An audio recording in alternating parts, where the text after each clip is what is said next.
And we are live. You are listening to WJMF 88.7 HD2 Smithville, Providence, or WJMFradio.com. Welcome into Down to the Wire. I'm Brian Costa. I'm Carter Adams. And we got a great show for you guys tonight. I mean, what a day outside it was today, man. It was awesome out today. Just beautiful weather, yeah. Just to get outside. I mean, you kind of said it best. You were earlier today. You went skateboarding earlier today, didn't you? I did, yeah. Yeah, and then we also hit the courts outside. Before we get into anything tonight, we want to welcome in a very special guest and personal friend of ours. I'm sorry that it's taken this long to get you on the show, man. But without any further ado, please welcome in the one and only Mr. Ryan Wildgoose. You're right. How we doing, man? How we doing, dude? How we doing? We had fun at the courts today. Yeah. Can't ask for better weather. Dude, I'm glad to have you on the show, man. How you doing tonight? I'm doing good. Just grinding along, getting my schoolwork done. Mm-hmm. How about you guys?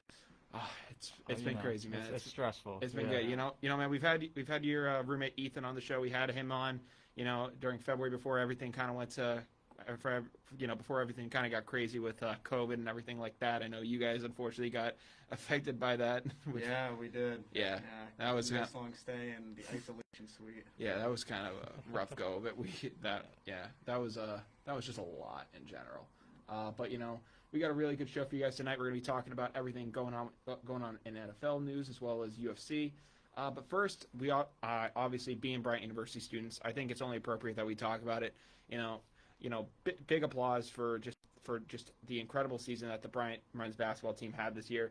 They played their hearts out. Tough game yesterday to watch against Mount St. Mary's, but incredible season. Hats off to the Bryant University basketball team. Yeah, definitely. They killed it this year. Really, really proud of those guys. What are you guys' thoughts on the team this year? Obviously not the outcome we were expecting, but I mean we got farther than we ever have in school history, and that's about all you can ask for. I mean, I think they'll be back. This team is something special. This team is something special, Ryan. What are your thoughts? They've come a long way. Watching from last year on, they have completely turned around their whole setup with their game plan and everything. They're coming with a vengeance. Yeah. Like in years to come, they're going to be back and they're going to be stronger than ever. Yeah, I mean they are losing. I think I looked at the roster. I think they're losing. One senior. But for the most part, they look like they still have a couple more years of eligibility. Like guys like Mike Green he's only a sophomore, so he's gonna be back and better than ever. Charles Pride, he went out and had himself a day yesterday. 33 points. I think he made like 8 3-pointers. Absolutely tore it up on the court. So he's going to be back with a vengeance. A lot of those guys are going to be back and just ready to go as soon as tip off for next season is underway. It's going to be this is going to be a really fun Bryant team to watch for the next couple of years. Yeah, definitely. But you're talking about that one loss for a senior, and that happens to be a pretty big piece of that team. That's Paul Eliza's. Yeah, he's a stud for these guys. I mean, typically he's just a rebounding machine. I mean, I've seen him on the finishing end of many Michael Green alley-oops. He's a real dominant force, and seeing him go is going to be a tough loss for this Bryant team to swallow. But hopefully, we have some good guys coming up through the system, and we are able to recruit some guys along the way that can fill in and that can hopefully fill the void that's going to be left by him. Yeah, I'm really hoping that they try to recruit some more forwards. Yeah. This year, their starting lineup consisted of 4 guards. Yeah. And then a forward. Yeah. And against a team like Mount St. Mary's, it's kind of hard when they run almost 4 forwards and a guard. Yeah. Completely opposite. I mean, we were just kind of getting outbodied, unfortunately, there. I mean, right now with guys like Peter Kiss as well, we seem to be really set at the guard, so I kind of agree. We should probably look towards, getting a little more physical with this team, and I think really good things are on the horizon for this Bryant team. I think they're just getting started. Definitely. It's gonna be a very fun team to watch. Hopefully we're able to talk to some of those players very soon. But to start things off, let's jump right into the NFL, where there was a bombshell story, on dropping. I think it was Monday. I believe is when this came out. Monday, Tuesday. Quarterback, Dallas Cowboys quarterback Dak Prescott is officially re-signing with the team. It seems like it's been forever at this point. The ongoing discussion between, is Dak going to get an extension? Where is he going to go? People were thinking, like, is he going to get traded? What's going to happen with Dak? For a long time, the discussion was like, what is up with Jerry Jones and Dak Prescott? Well, that was officially put to bed, at least for the moment. This week, when he signed a 4-year, $160 million contract to stay with the team. That 126 million of that is guaranteed. I think that he frankly, he deserves every penny of that. He has been a great quarterback for this Cowboys organization, and I think just in general, it's a great move. What are you guys' thoughts? I think 126 million guaranteed is pretty good. Yeah. For the situation that the Cowboys find themselves in right now. Yeah, I mean, a lacking defense, Mm-hmm. weapons on offense. They're not making it work right now, but I think that hopefully with Dak re-signed, it should work. Yeah, I agree. I mean, he's just proven for those guys that he's a really good quarterback for them, and filling in the way he did after Tony Romo was injured, I believe. How many seasons ago was it now? Maybe 4 or 5 seasons ago. I mean, the way he filled in for him in the preseason, came out was a stud, and really just transformed the team. It's really something to admire, and I think just in general he, we were talking about whether he deserved Pat Mahomes money on for last Friday's show.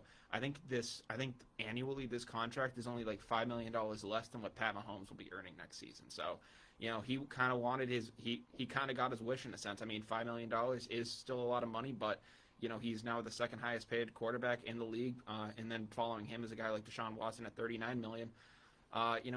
It's crazy. I mean, especially having that kind of leverage after coming off a broken leg, still being able to come out there and say, hey, I know what I'm worth. I better get every penny of it. And Jerry Jones finally just conceded, and he basically said, you know what, we have to go out. He's our guy. It's now or never with him. This is going to be the guy we win a Super Bowl with. And it's good to see that Jerry Jones and that organization is finally settling in on what they want to do.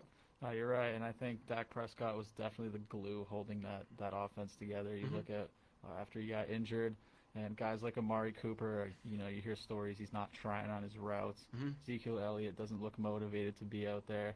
They know that Dak is the guy holding that offense together, and if you're Jerry Jones, I think you did the right thing in this situation. Yeah, I mean, Andy Dalton, who's always been touted as a very solid veteran quarterback, he signed with the Cowboys as a backup this offseason. He came in there, and people were thinking like, oh, it's Andy Dalton. He's the guy from the Bengals who's had success in the past, and even he wasn't able to do what this Cowboys organization that Dak was able to do. And I mean, it kind of just went down the list, and it really just shows the value that he had for that team. Yeah, it showed, especially in that brief preview we saw of him before he got injured. Yeah, and I mean, it was a very brutal injury, but I think that he's going to be back and better than ever. Yeah, there's no doubt that he's a great veteran presence to have on the team. Oh, yeah. As Carter said, he's the glue. Yeah. But my issue with this is, where are they? They're spending their money on their key offensive targets, like Dak.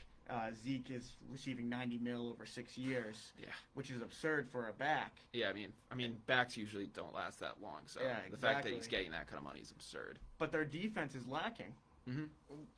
If I was Jerry Jones, I would try to negotiate something. Maybe try to plan to spend more money on your defense. Yeah. If you don't have a good defense, your offense is not going to look as good. Yeah, I mean, I don't know what their situation is with the cap-wise going into this offseason. I mean, I know that the NFL just set their cap. I believe it was at $183 million, or and some change. I'm not too sure as to what they set the cap at. But they have come in, and I do agree they are going to have to kind of solidify some things in the defense. They do have guys like Van Der Esch still who are really good for them. I believe Byron Jones, is he with the Cowboys or no? He went to the Dolphins, I believe. I have to double check. I do believe he went to the Dolphins. He went to the Dolphins, so he's out of there now. But just other guys in general, there are pieces to that defense, but I do agree they are going to have to become a more well-rounded unit. But in general, the number one part of your team is the quarterback, and just solidifying that is the number one thing you have to do. And Jerry Jones did that. So hats off to Jerry. Also, shout out to personal fan of the show, Nick Whitlock. He's a Cowboys fan. I just wanted to give him a quick shout out because he won some credit about this Cowboys signing. So there you go, Nick. In NFL news, quarterback Jimmy Garoppolo is apparently the Patriots' number one option at quarterback going into this offseason. And it's crazy that he's not even a free agent. He's on another team. I mean, just the fact that after everything that the Patriots have gone through in terms of quarterbacks, it's crazy that Garoppolo is going to be the guy that we kind of still could possibly go back to. Yeah, I mean, Garoppolo, if we get him, that would be perfect for the Patriots offense. Yeah. We need the veteran presence, just like the Cowboys did. Yeah. He's familiar with Belichick's game plan. He can lead the team in ways that I believe that Cam Newton couldn't. Mm-hmm. But he is injury prone. Yeah. And that's what the 49ers are seeing with him right now. And I think one of their team executives came out and said that he is going to start in September. But with the injury concerns, you never know. Yeah. He might be crossed off that list very soon or pretty close to the start of the season. Oh yeah, no, I agree. I mean, I've been hearing some ideas that if the Jets could, maybe get a guy like a Sam Darnold from the Jets and then move on from Jimmy Garoppolo, they would probably, favor that. I mean, Darnold is just a younger version of Garoppolo at this point with, I think, a lot more promise, a lot more mobility at this point. But, I like the idea of Jimmy G going back to the past. I think that Bill Belichick, after everything that's happened with him in San Francisco, I think Bill still looks at a guy like Jimmy G and feels like there is still another level that he can unlock with the guy like that. I agree. I just don't want to see him make a move for Jimmy G and then end up having to see him walk off the field injured or something like that. Yeah, that's the thing that I'm worried about. But what I kind of do wonder about is that what is it really going to take to get him? I mean, I know we shipped him out the door originally for a second-round pick from the Niners. That's what the original deal was for Jimmy G. Now I know he took them to a Super Bowl, and I know that he's won. I know with them. I think he wins like 2/3 more games than he loses. Like when he's on the field for the team, they win.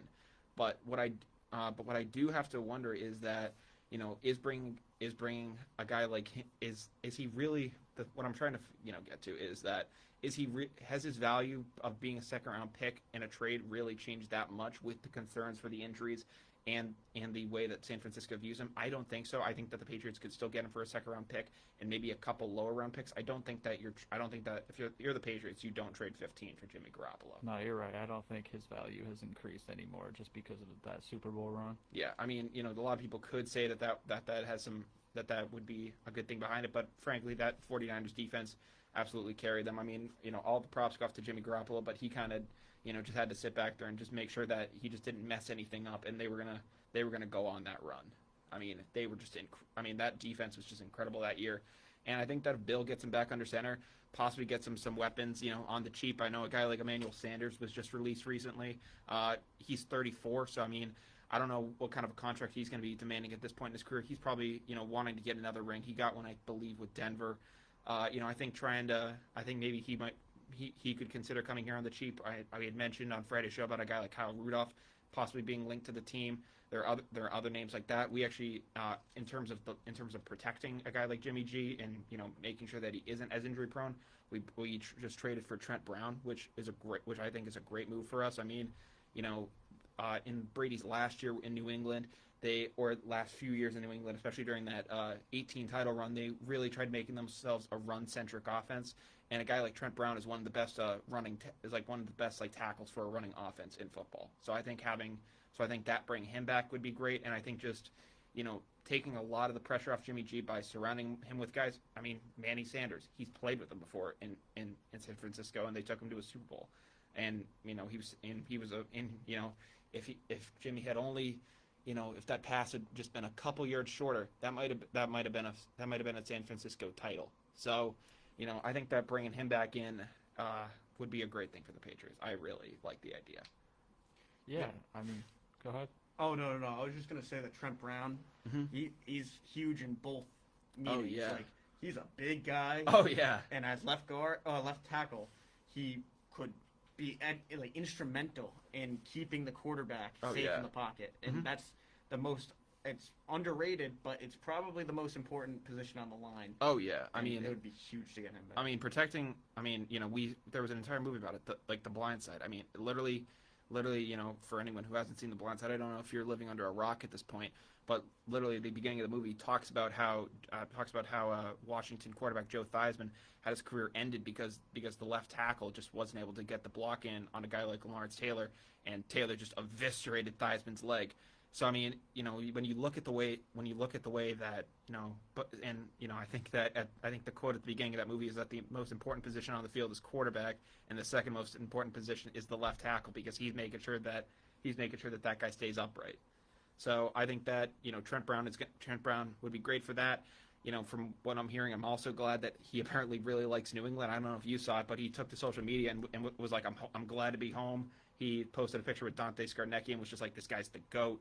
He loves it in Foxborough, and bringing in a guy that likes that atmosphere is something that the Patriots need to have because as we've seen, they've a lot of former players have just been burning that reputation of the Patriots to the ground this offseason. It's been brutal.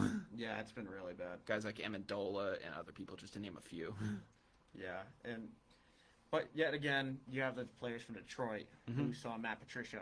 Oh yeah, as the head coach, and they said it was even worse. And there were some former Patriots players on that team, and even they said it was caustic. Yeah, so players like to hate on the Patriots, but you always have there could always be a worse team you go to. Oh, absolutely. I think Bill Belichick still has it, but I think his reputation did take a bit of a hit this season just with the way that they came out and performed. I think they did fall flat. So, but speaking on the Patriots just in general, I see that you kind of have some things written down there. It's looking more and more likely now that a guy like Stephon Gilmore is probably going to be out the door. It's basically just a done deal at this point, and I think the only thing holding the Patriots back on it now is just the fact that free agency, I believe, is still about a week away. So that's the only thing I think that's holding New England back from making a deal at this point. I think they just want to see what kind of moves happen, and then as soon as they can make a deal, they're going to make it. So I do have to wonder, if they do get rid of him, what do you guys think that they should probably do at that position? I see you kind of have an interesting proposition. Yeah, Malcolm Butler was just released. Yeah, I saw that. He knows New England. He does know New England. He left New England on not so great terms. Yeah, very very bitter terms. There's such thing as second chances. I think that if they grab Malcolm Butler, that could be a suitable replacement.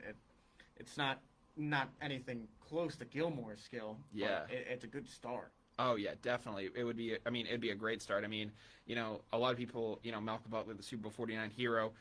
After that season, and for the next couple seasons afterward, he was really, he was a really solid piece for this team. He actually kind of proved that he was at least like a 1A kind of cornerback, where it's like maybe he's not like a franchise staple, but if you need a solid cornerback, he's that kind of a guy. Now, what has Malcolm Butler kind of grown as a person? I don't really know that because I haven't been following the player as much because he's just been in Tennessee, so it's been tougher to see. But maybe he's kind of grown as a person, and if he sees Bill and he kind of sees all these players that he was originally there with, try to convince him to come back. It's definitely a possibility, but it's definitely going to mean, it would definitely have to mean that both, I think, Malcolm Butler and Bill Belichick in a sense have kind of matured from the situation, because Bill Belichick was the person who benched him in the Super Bowl. A lot of people were saying that it was for conduct reasons. I don't the ins and outs of that whole benching are still kind of murky. We're probably never going to know about it unless some book comes out one day 50 years from now as to why it happened. A lot of people were saying that he was caught doing stuff before the game. Nothing illegal, but just substance abuse, no PEDs in that sort of sense. And that's why Bill Belichick kind of disciplined him in that sort of a way. It would definitely have to be kind of be a full-scale maturation, but I'd be excited to see it. Carter? Yeah, I'd be excited to see it too, but realistically, I just don't think something like that is going to happen. I think you're already deep enough at every position on the defense if you're the Pats. If Gilmore's out the door, so be it. Mm-hmm. Yeah. It's not going to be via free agency at this point. It would be via a trade. And if they're going to be trading him, I think that you got to do that for someone at the quarterback position. Now I'm not trading. Now if it's a matter of maybe, I wouldn't put him in a Garoppolo deal. I don't think putting a guy like Gilmore in that deal is worth it, even though he is on the last year of his deal. But maybe you find. But if they were to go after some other guy, I don't know. I don't think that they're going to be necessarily as much in the Watson conversation. But if they were going to go after someone like that, throwing in a franchise piece like that would definitely be a good start. Yeah, the Patriots also need wide receivers. Yeah, absolutely. Any kind of target on offense. Mm-hmm. And Gilmore could also be used to get maybe someone of not a great stature, but a lesser known but decent wide receiver. Yeah. One of those guys that I was thinking about, you were mentioning it, Lions wide receiver Kenny Golladay. He actually isn't being franchise tagged by the team, so he's going to be one of those guys that could be available. He's someone to look out for.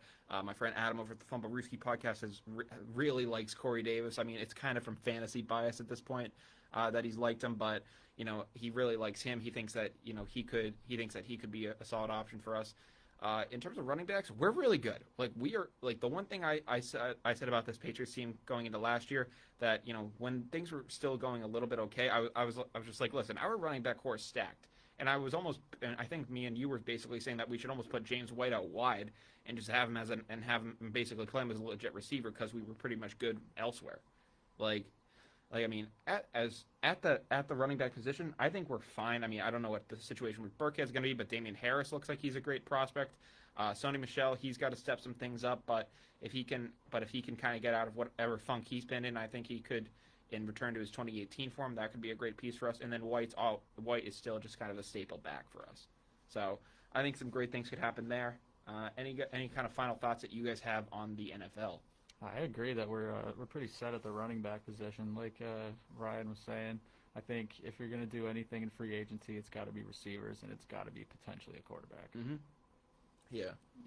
I just think this free agency is going to be a good show to watch. This is going to be wild free agency, man. This is going to be one of those ones that you remember, because I mean, again, guys like Russell Wilson are possibly voicing that they want out of Seattle. I mean, there are all different things going about Deshaun Watson. Just all the names are on the board at this point. Definitely going to be nuts. It's going to be a wild offseason. But that kind of concludes what we have in NFL news. In UFC news, which we've been trying to get more into on this show, me and Carter have been talking about that. UFC 259 was this weekend. We were watching it. Goose, you were seeing that. I mean, what a fight! That kind of fight weekend, I honestly think kind of lived up to the hype in a sense. Yeah, I believe it lived up to the hype. I think there was a couple things that didn't go UFC's way, as they were planning, and for the fans, like the super fans of UFC, there were certain matchups that they didn't get to see. Yeah, I agree. I mean, there were definitely some things that kind of weren't in the best kind of favor, but at least the light heavyweight title fight, which was the main event of the night, didn't go the way people wanted it to go. Israel Adesanya, the last style bender, he moved up a weight division to go face off against the Polish power Jan Blachowicz. Unfortunately, he just could not, come up and really battle the way he wanted to. I think at his weigh-in, it was like the second lightest weigh-in for a light heavyweight fight in UFC history. And, you kind of just saw it in that fight. He really just, looked like he was being overpowered by Blachowicz the entire fight. Yeah, it almost looked like an unfair fight. Yeah. I mean, the way Stylebender wins those fights is that, he's able to, snap off incredibly hard and fast kicks and really just kind of, and again, he's called the Stylebender. He can, take you to the ground. He can land a good punch on you. The problem is that when you face him off against a guy like that, and he doesn't want to add weight, because apparently having him add weight in his mind was going to, it was going to take away from some of his athleticism, from some of his speed. I forget how much he actually went up, but it just wasn't enough for him, because he just kept on taking that pounding, and unfortunately he did not become the 5th double champ in history. Yeah, I mean, I really don't remember watching much of the fight, Yeah. But yeah, I heard Israel lost, and I was pretty upset to hear that. Yeah, it was kind of a crushing blow. I mean, we were kind of watching it up in your suite. It was a really good fight weekend to kind of watch. Everyone was kind of gathered around watching that. It was a really fun thing to be a part of. It was just seeing it all happen. I mean, I remember just seeing Blachowicz raise the belt, and I was just so disappointed to see that happen. But Israel Adesanya was supposed to. The fans wanted a fight with Jon Jones. Yeah. And UFC pushed it back. Yeah. I mean, Adesanya, for the longest time, he has been saying that he does not want to fight a guy like Jon Jones. I don't know if it was because he was basically so focused in on this fight. A lot of people are saying that, but a lot of people are saying that he just has a lack of respect for a guy like that. And I think, if you want a good fight, that's how you gotta get it. You get him against a guy like Jon Jones. Jon Jones obviously has kind of had a bad kind of run of it with the UFC lately. I mean, he's had I think at this point multiple PED suspensions just for just his conduct in general. I mean, I think he's had a very troubled rap sheet with the UFC. I frankly want to see Adesanya get in there and just beat the hell out of him. Frankly, I mean, I think he could. I mean, John Bones Jones is an incredible fighter, so all hat goes off to him. But I'd love to see Adesanya get in there against him. I mean, we had one of the fights that I had wondered if it was possible because they're in a similar enough weight division, was to see if he could have ever fought a guy, a fellow fighter, Kamaru Usman. But apparently, I heard from Kamaru Usman, he went on the Joe Rogan podcast and said that he just has way too much respect for Adesanya to actually ever fight him. And it's kind of weird to see that, but not weird to see like that type of respect. It's just weird to see like fighters in general, like especially after fights too. Like they'll go from just beating the heck out of each other to literally just shaking hands, hugging after a fight, and it's like all kind of goody-goody. It's kind of a weird sight to see. Yeah, but Adesanya, he's been known to stay active after a fight. Yeah. Right after one fight, he's on to his next, and a lot of people are speculating that he's going to be fighting Robert Whittaker. That'd be back in New Zealand, because that's where he fights out of. Yeah, and out of Auckland. Fellow native of New Zealand, Whittaker would be pretty much a good rebound fight after that loss. But, no one knows yet. They're placing bets on it right now. Really? That's crazy. Their odds. I mean, hopefully by the time, I don't know how much time Israel takes between fights like that, but hopefully by the time that he does go for a fight like that, maybe you can have some more fans back in the stands actually watching the thing, because I don't know about you guys, watching these fights kind of occur in this just like empty ballroom. I mean, at least on Fight Island, you actually had a couple people in there, so you actually did hear some crowd noise. When it happens in this empty ballroom, it's the weirdest situation, and I feel like for those fighters, they're used to, at least at the higher levels, they're used to kind of going into a full scale arena, having people cheer their names, boo them, do everything, and just to go now, it's like it's almost kind of like you're going back to your roots in a sense, because you look at some of these early fighters, you look at boxers, they kind of just fight in random areas, and it's basically you set up a ring, you set up an octagon, and they go. It's kind of an almost going back to basics with these guys, because there is no crowd, they're basic, and I feel like the lack of noise takes them out of it in a sense, but I think it also allows them to focus in more on what they're doing.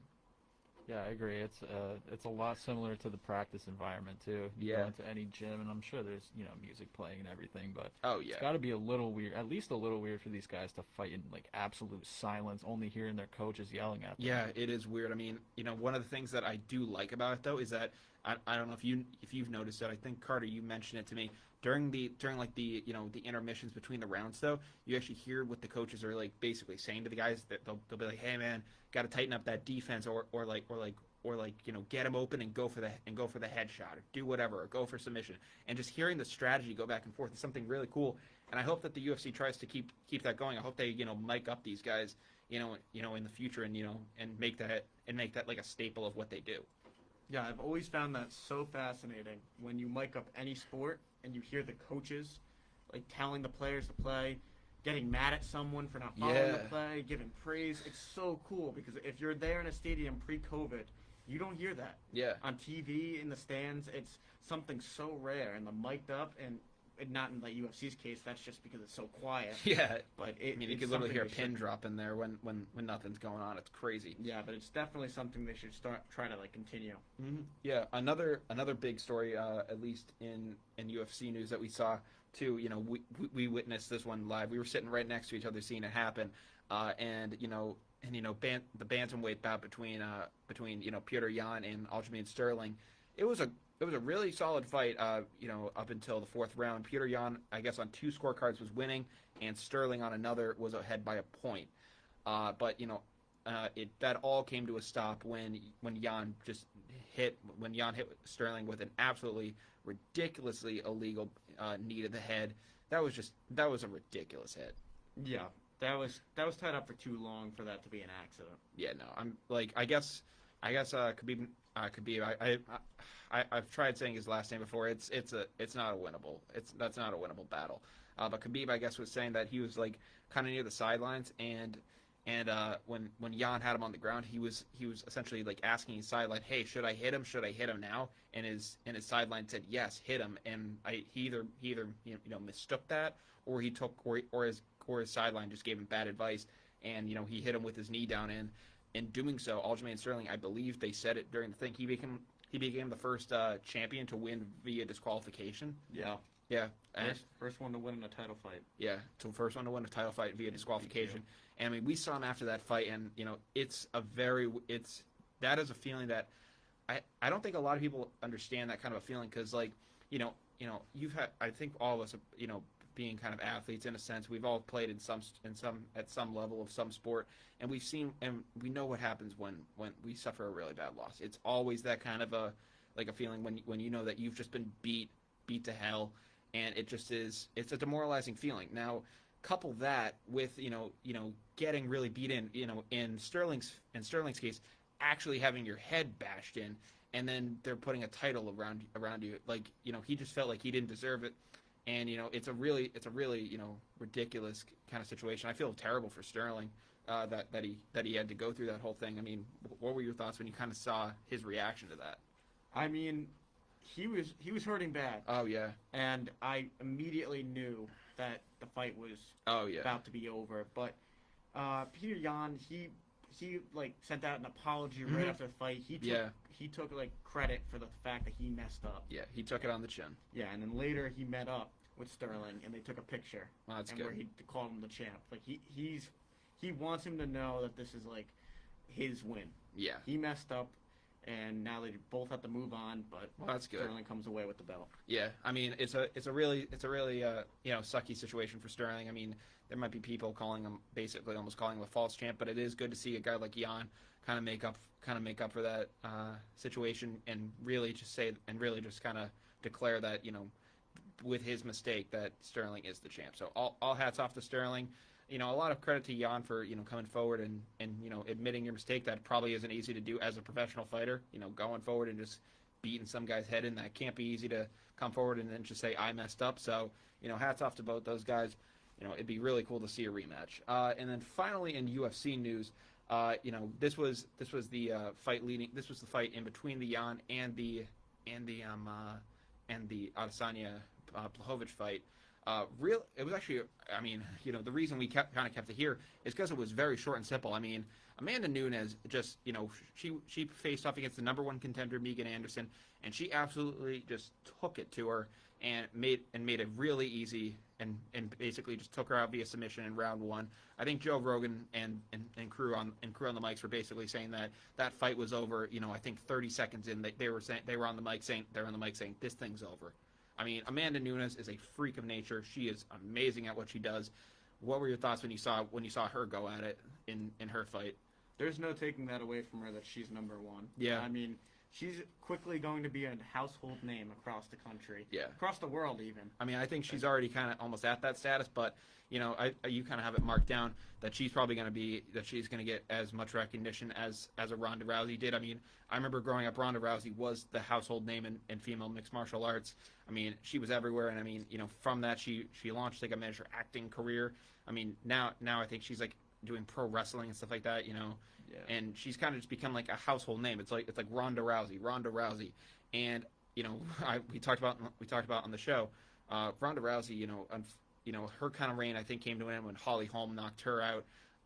But you look at someone like Amanda Nunes. She's knocked out Ronda Rousey. She's knocked out Chris Cyborg, and she's also taken it to Holly Holm, who was the person who beat Rousey. Now I think that Amanda Nunes, she's just unstoppable at this point. I mean, I don't know if there's anyone in that division who's going to be able to stop her. I mean, I was saying it after the fight. She's a double champ, and I don't know what kind of a weight drop she'd have to go to for it. But I know that the UFC, I think the women's division has 4 divisions now. At this point, she should just try to become a triple champ. I don't know if she would drop weight to do that or gain weight to move up a division, but I think that she could very well become a triple champ just because of how dominant she is and the versatility that she brings to her game. Yeah, her competition was not stiff in the Yeah. slightest. And that was Megan Anderson. She was the number 1 ranked challenger for that fight. Yeah. And she did not stand a chance. Yeah. And I'm just if she doesn't at this point, who is? I mean, it's absurd. I mean, Nunes has literally gone through everyone in the division. She it she's literally in a league of her own. It's insane at this point, Carter. Yeah, you're talking about Ronda Rousey a little bit. I mean, Yeah. she literally got knocked into Chicago Fire. Like, she got sent into an acting career, Yeah. and I like that Amanda Nunes is going to become that household name without being sent into an acting career. Yeah, I think that's big for the sport. Yeah, I mean, after the fight, I mean, you saw the fact that she had like her kid on stage with her, and basically Anderson at the end of the fight too. Like she literally just went up to her and she was celebrating with her with the kid, and it was just like it's crazy to see she has become just a household name at this point. She is an absolute stud at what she does, and I think she's frankly only just getting started.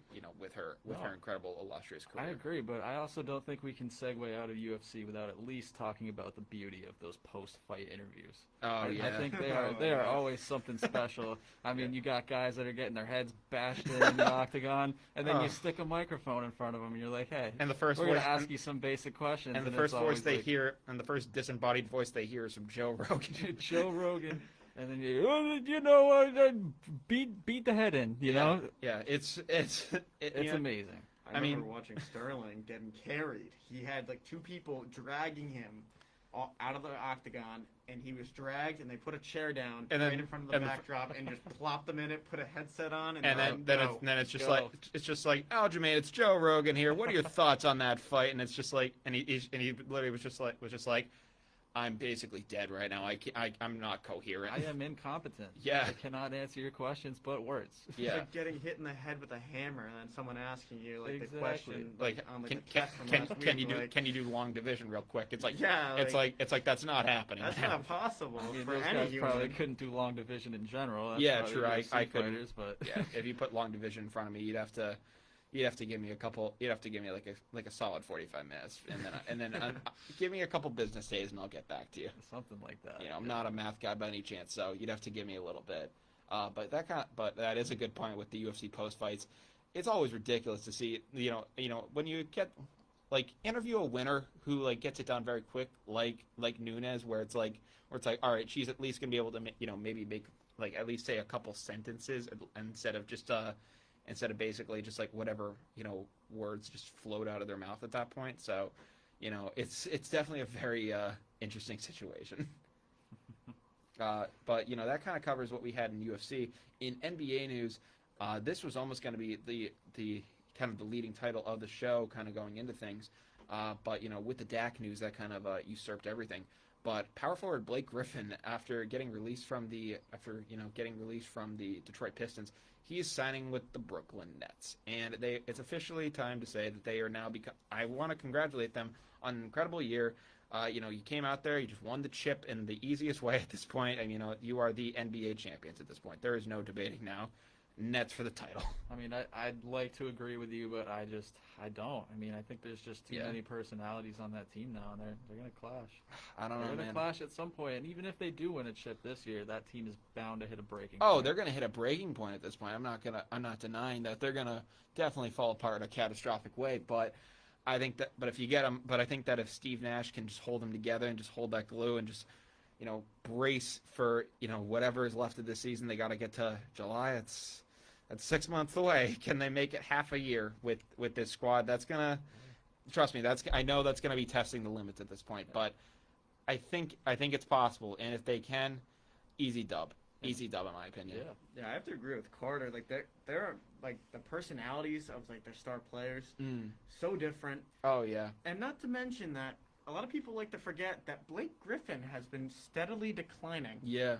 In skill since he left LA. He's been exponentially declining. Yeah, he's not the same player. Yeah, in 2018-19, he actually put up some of the better numbers of his career with the Pistons, but then he suffered a brutal injury, I believe, in the 2019-2020 season, which really has changed him ever since. I think he's averaging 12 points a game now, which, I mean, frankly, if those are the kind of numbers that he brings to the Brooklyn Nets, I don't think is the worst. I don't think it's the worst. Now, I understand that Blake Griffin hasn't dunked a basketball, I believe, in 2 years at this point. So I'm not saying it's definitely not going to be the guy that dunked over a Kia, I think 10 years ago. Now I think we're all well aware of that, but I think just having a formidable big man down there, I mean, that starting lineup now, it's got to. If I had to think, it's got to be Kyrie, Harden, Durant, Griffin, and then DeAndre Jordan.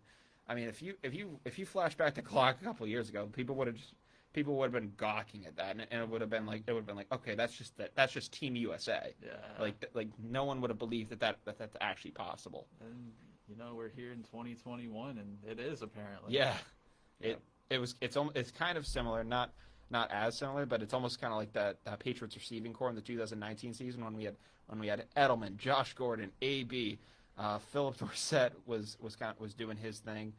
We had I think Sanu was there possibly at the time, but we just had Rob Gronkowski was another member of that too, and our just receiving core just that year was incredible. Yeah. But they were all kind of old. Josh Gordon had some baggage at that point. Antonio Brown, when he came in, only played a game with us, was a nutcase. Mm-hmm. So obviously it wasn't what that was. It's very possible that could be the result of this kind of upcoming season. But I think if they could hold the glue for just a little bit more time, I think they have a shot. I think they do. Yeah, I mean, I do agree with that. Yeah. They do have a great shot.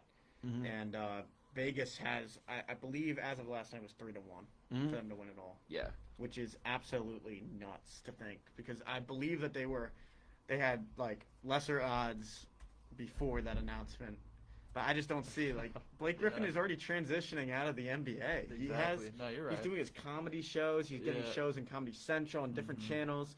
He wants. I think he just wants this ring, and he's leaving. Yeah. But I don't think that he's the player to be able to do that. No, you're right. And I do think we were talking about the personalities clashing a little bit. I do think the fact that guys like Kyrie and Harden are not playing every single game might actually help a little bit in this situation. You got so much talent on that team, and then you take some guys away for a few nights, and maybe it'll do you a little bit of justice. Yeah. Yeah. But it's gonna be it's at least even if those guys aren't all on the court together, the one thing that we can say is that it's going to be amazing reality TV. That's the one thing we can guarantee. Yeah, so without any doubt, that is going to be awesome to see. But also in NBA news, NBA All-Star Weekend was this weekend. I mean, frankly, I'm not that into the All-Star game. I think at this point it's just an overblown shootout. At this point, you obviously you get some of the cool fan moments and stuff like that. Oh, and it was a shootout for sure. Oh yeah, I mean Curry and Lillard shots, just going back and forth. I mean, it literally, within I think halfway through the first quarter, it just got so sloppy. I mean, were you watching that? I was. Yes. Yeah, it just got ridiculous. I literally had to tune out for a little bit, just being like, this is absurd. I mean, I saw Curry hit that turnaway three. I was like, that's actually really cool. That was nice. But he came out there and he won the 3-point competition too. Dedicated his performance to Klay Thompson. Can't wait to see him get back on the court. But just in general, like that entire All-Star weekend was crazy. And I mean, a lot of the NBA players were wondering whether they should have even been there in the first place just because of COVID and all that stuff. I'm glad they were able to do it. Show some sense of normalcy, kind of returning to life just kind of by holding that event. It's a tradition. I think this was the 70th annual All-Star game. So I think it's good that you held that for that kind of a tradition to do that. So that was good. But one of the events that I think is gaining a lot of criticism at this point is the dunk contest. The NBA dunk contest at this point, looking back at like the time of the '80s, you had legit stars in that contest. You had Michael Jordan. You had Michael Jordan in it during his rookie years, and before he really went on his run to become the GOAT. And then it kind of went away for a little bit, and then I think in 2000 they brought it back. I forget how many years it was gone for, but in 2000 they revived 99-2000 they revived the NBA dunk contest, and it was like what are they going to do? And Vince Carter, we've all seen the clips at this point of him at that dunk contest. There's the video of Shaq with like the old school like video camera recording it, and a lot of people think that Vince Carter saved the dunk competition. Now we've seen some good dunks. We've seen some good dunk competitions within the last couple of years. We've seen Zach LaVine upset Aaron Gordon. We've seen Gordon do that in between the legs, like high stepping jump. Absolutely incredible dunks that we've seen over the past couple of years. Lately, though, what we're starting to see is that it's becoming less about the stars that are in it. We've never seen a guy like LeBron in a dunk competition, even though that would be awesome. And what it's starting to become now is that we're seeing guys that are just specifically specialists instead of stars that can. We're basically just seeing guys that can dunk instead of players that are stars that also have that ability. So this latest dunk contest, I think there were only 3 participants that at least I was aware of, and it was Cassius Stanley, I believe, of the Indiana Pacers, Obi Toppin, who was a rookie for the New York Knicks, and Anfernee Simons of the Portland Trailblazers. Now Simons ended up winning, and there were some pretty interesting dunks throughout. I think Stanley kind of he did like an under leg dunk of he basically he actually put the ball underneath the leg that he jumped off of, which if you think about it is a really incredible feat. So it's not really about the quality of the dunks that we're seeing, but we're seeing we're just seeing year after year the all-star quality names and just the names in general are starting to become less and less. I think one of the guys that made this apparent was Derrick Jones Jr., then of the Phoenix Suns. He was a G leaguer, and the Suns were basically just like, yeah, this guy can dunk like nobody's business, so we're just gonna throw him in the NBA dunk competition, see what he does, and he couldn't even compete in it, and just like didn't really do as good. At this point, do you guys think that the competition should even continue at this point if the NBA isn't going to be putting forward their best, or do you think that this is like a new way to do things? I think the format of it needs to be changed a lot. Yeah. I think there's no real like written rules for how the judges are supposed to score the different dunks, and we saw that when Aaron Gordon clearly got gypped last season. I mean, he got gypped multiple seasons. So I think at this point it might be safe to say that Dwayne Wade put the dunk contest out of business. Yeah. And I think if they don't revamp it and change the rules a little bit or change the format or something, then they're gonna need to end it and then bring it back at some point, like you were saying they did in 2000. I think what might have to happen is fans are gonna have to miss it enough, and I think stars are gonna have to opt for it to come back. But obviously I think LeBron's not gonna do it at this point. But I think Gordon at this point, after getting gypped, I think twice, he got gypped, and like legitimately so. He literally was like, I'm never doing this again because it's not worth my time and training to do a competition if I'm not gonna get that title. So I think that if you're gonna do it, you got to give the fans what they want, and it's kind of a really just sucky situation. Ryan, your thoughts on the competition? I mean, the NBA in general for this All-Star break had trouble filling the rosters. I remember Jimmy Butler said he wasn't going to Atlanta because Bam was not an All-Star. Yeah, and then we saw also with the Philadelphia 76ers, very similar to the whole Kansas City Chiefs situation in the Super Bowl. Ben Simmons and Joel Embiid were getting haircuts at a barbershop, and I don't know if it was as dire of a situation as the Chiefs thing, but literally it came out a couple days later that the barber they went to tested positive for COVID, so they had to sit out the game due to contact tracing. So there were a lot of issues going into the game. Now just in general, like what were your thoughts on All-Star Weekend and your thoughts on the dunk competition? So seeing that they couldn't find anyone, a star, to even play in the game. Yeah. The only people I could see them reaching out to were those 3. You have to be able to dunk. You need to be willing and be able to do it creatively too. It's not about just getting up there and slamming it down. Now, I mean, there are a ton of guys who can do that. I mean, like most guys in the NBA at this point can dunk, but it's the fact that you have to contort your body in such weird ways, and how many stars are willing to do that, risk possible injury and just to win a dunk competition title. Yeah, I mean, but those 3 were most likely the only ones that were willing to do it, and it wasn't that entertaining, honestly. Yeah. I think Obi Toppin got like a little bit screwed over on that. I think that he deserved the win. He messed up on one dunk, and Simmons, and I'm using air quotes here, kissed the rim. He didn't kiss the rim. He didn't. He was about he blew a kiss. He blew a kiss to the rim. That was the stupidest thing I saw. They wouldn't have known it was like a rim kiss if he didn't make that motion after he landed. Yeah, like literally, like. And they gave him the win for that. That was ridiculous to see. I mean, everything's about just like the spectacle you put on. It's not just about what you're doing beforehand. It's just the whole like dramatization of what you do beforehand. Like I think Blake Griffin just bringing out the car just in general, raised a bunch of scores in general. Like he could have just done just bringing out the car probably added 10 points to his score. So I mean, it's the theatrics of what you do. So him kind of blowing the kiss afterwards probably elicited that score of being what it was, and it's just, and I think at this point the NBA just has to kind of reassess that. No, I agree. Mm-hmm.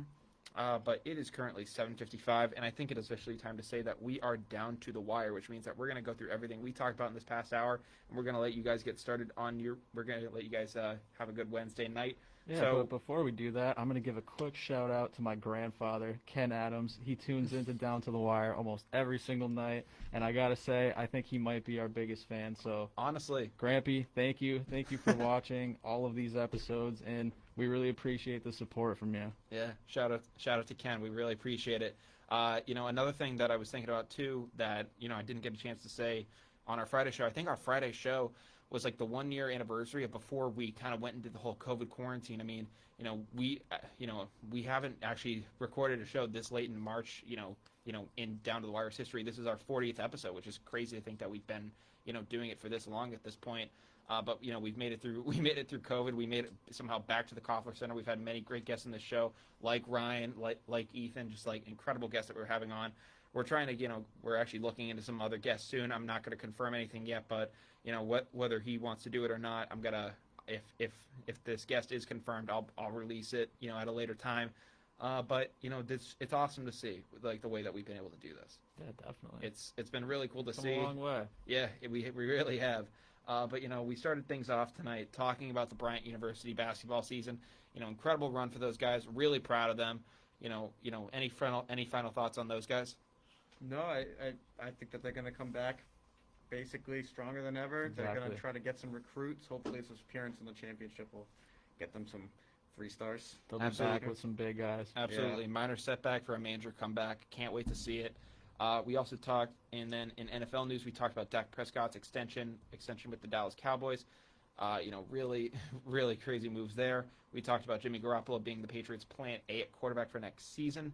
We talked about whether we should get him, as well as some other moves that the Patriots could make going into this free agency. In UFC news, we talked about Jan Blachowicz, the Polish Power, defeating Israel Adesanya in their light heavyweight bout. We talked about Aljamain Sterling, winning the bantamweight championship on an illegal knee by Petr Yan. We talked about Amanda Nunes continuing her dominant run of just I think it's 12 straight title defenses at this point. She is on a run.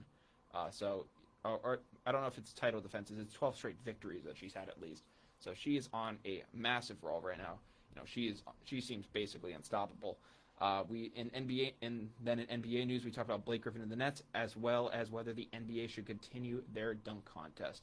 Now, thank you guys so much for listening tonight. Ryan, thank you so much for being on the show. Any final words? Thank you so much for having me. I always tuned in. I've wanted to do this for some time, and what you guys do is extremely entertaining. Yeah. And, thank you again. Yeah, well, man, we appreciate it. We can't wait to have you back on the show. Yeah, thanks for coming on, Ryan. Yeah, dude.